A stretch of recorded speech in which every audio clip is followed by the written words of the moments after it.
So this radical message of Jesus about the fatherhood of God presents a distinct view of God and God's relationship with his people. We can contrast the message of Jesus with, say, the message of John the Baptist. For John, the kingdom of God meant threatening judgment, something that threatened people into repenting. But for Jesus, the kingdom was not a negative, if I could put it that way, but a positive. The kingdom of God is the offer of salvation. Because the kingdom of God in Jesus was based on divine fatherly love, the preaching of Jesus was not a message of fear, but a message of joy. And that's why the Gospels were called good news. The Greek word for gospel, euangelion, literally means good message. That found its way to English through evangel, to the Old English Godspell, which means good news.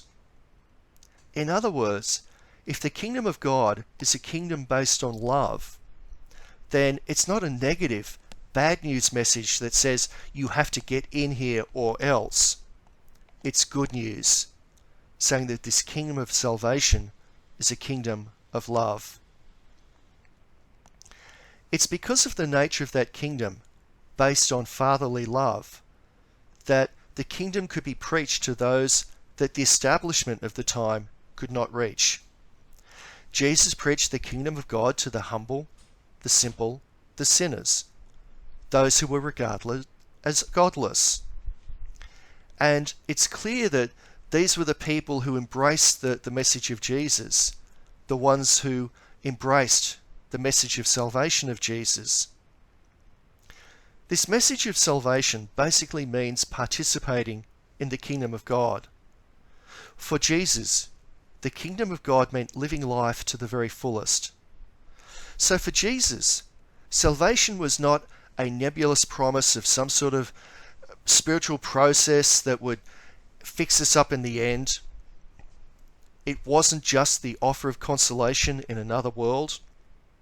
And it certainly wasn't dissolving our problems into some indeterminate future beyond the grave. For Jesus, the time of salvation was revealed and made reality here and now. And this is another aspect of the salvation of Jesus. This is why it's good news.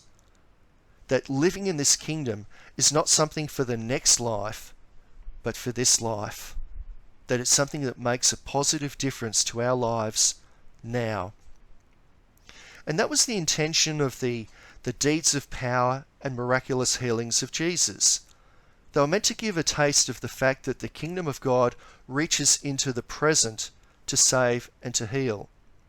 They also showed, incidentally, that the kingdom of God and his salvation is for the well-being of the whole person. More than that, the parables of Jesus show that salvation is not just a matter of God cancelling our debts.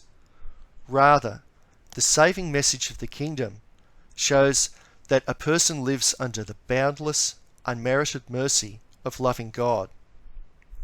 Experiencing the kingdom of God means experiencing oneself as unreservedly accepted and loved infinitely by God. Now that sort of salvation means that one should accept oneself and certainly accept and love one's neighbour.